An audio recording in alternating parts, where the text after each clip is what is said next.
Pastor நம்ம சபைக்குள் இருக்கிற ஒரு சிலர் ஏன் இவங்க இப்படி இருக்காங்க அப்படின்னு நமக்கு தோணுது இல்லைங்களா?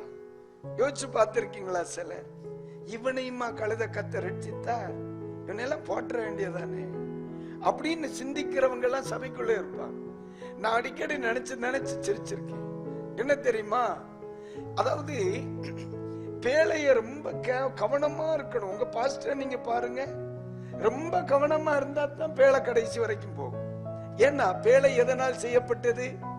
மரத்தால் செய்யப்பட்டது. மரங்கொத்தி பறவை எங்க இருக்கு?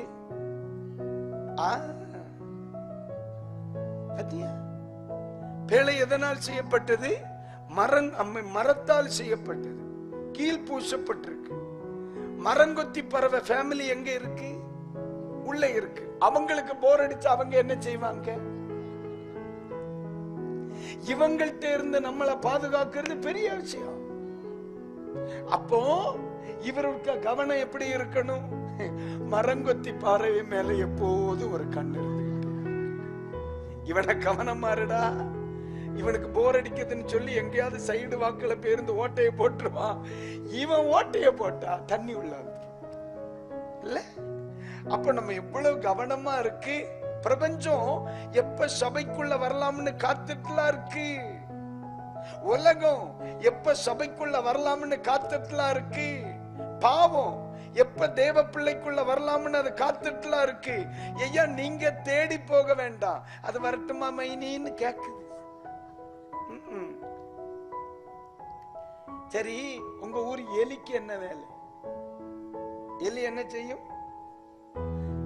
ஓட்ட போடுமா இல்லையா? எலி ஃபேமிலி எங்க இருக்கு?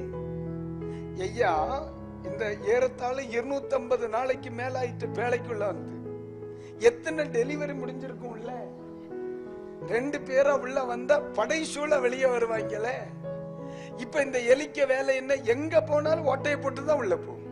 அதுக்கு புதுசா ஓட்ட போடுறது அதுக்கு ஒரு ஆசை.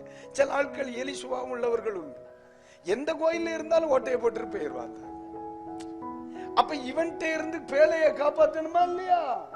அப்ப நோவா உண்மையிலே சொல்லுதேன்ப்பா, நோவாவெல்லாம் ஒரு நாள் நிம்மதியா தூங்கி இருக்க மாட்டேன்.